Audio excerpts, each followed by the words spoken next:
Okay, we have a nice sticker from the Atari 8 store here. All right. Nice cover art on the box here. All right.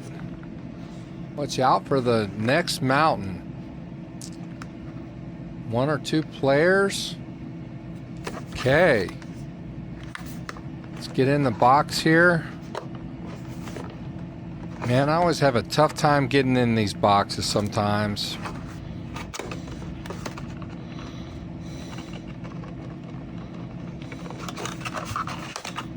Okay.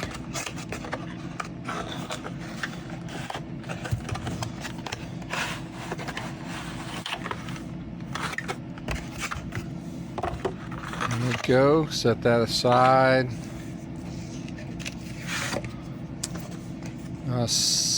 Nice, simple one-page manual. Getting started playing the game. 5 stages and a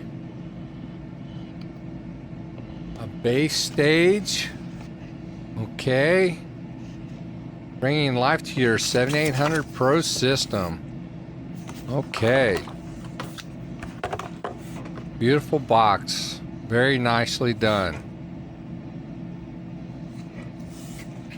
Love this cartridge. Very nice. Nice end label.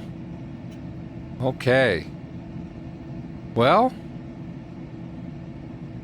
let's get to the game.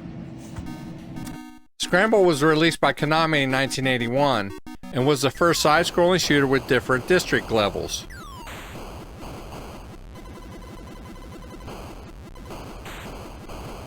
I remember it well at the amusement park that I would go to on occasion. I was in awe of its sounds and colors, as well as its gameplay. Unfortunately, I didn't get to play it much because the amusement park wasn't close to my house. My interest in Scramble was rekindled in recent years with the release of the Atari 2600 Homebrew by Champ Games.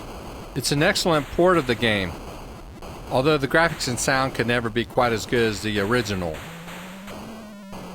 I still love playing it though. It's one of my favorite 2600 games.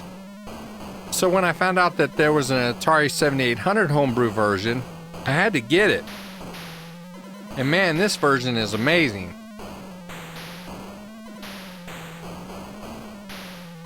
It's the closest port to the original game that I've ever seen.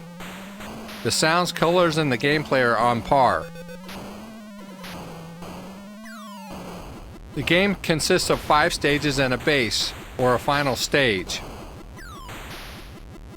You can destroy any targets on the ground or in the air except for the meteors. You'll need to avoid them. There are fuel tanks on the ground. You have a fuel meter on the bottom of the screen. You fill the meter by destroying the fuel tanks on the ground. You'll lose a life if you run out of fuel. Stage 1 is where you have to avoid launching rockets, whereas Stage 2 you have to contend with UFOs coming at you in caves. In Stage 3 you have to deal with meteors which you can't destroy. I basically stay low, but you still have to dodge them somewhat before you get to the next stage. The next stage is weird because you're flying above tall buildings that have rockets on them that shoot at you. In sections of this level you can't move vertically, so you can only dodge forward and backward. So in full disclosure, I don't use a Pro-Line controller for my 7800. I like to press down on my buttons, especially for these arcade type games. This game especially. You shoot missiles and bombs separately, but I'm kind of a button smasher on this game.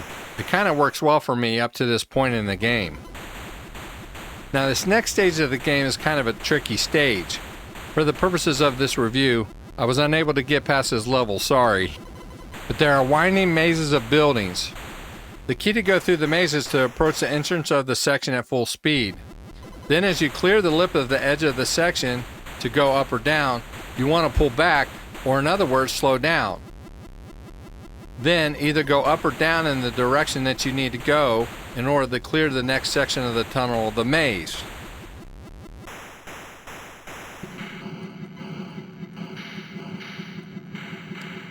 If you can get to the end of the maze, then you'll get to the final part of the game, which is the base. In this section, you must destroy the base. Once you do this, you start all over, back to the first stage. The difference being is that the stages get progressively harder. Before starting the game, you can choose your skill level. There's an easy level, where no rockets shoot at you and your fuel burns at a low rate. Then there's a normal level, which is where 2 rockets can shoot at you at one time, which is more in line with the arcade version, and your fuel will burn at a normal rate. Now on the hard level, up to 4 rockets can shoot at you, and your fuel will burn at a high rate. I really enjoy playing the 7800 version. The colors just pop. I'm really glad to have this as part of my collection. Well, that wraps it up for my review of Scramble for the Atari 7800. While you're here, be sure to subscribe to the channel and turn on your notifications so you know when we post a new video. So with that, have an awesome day, and we'll see you on the next one.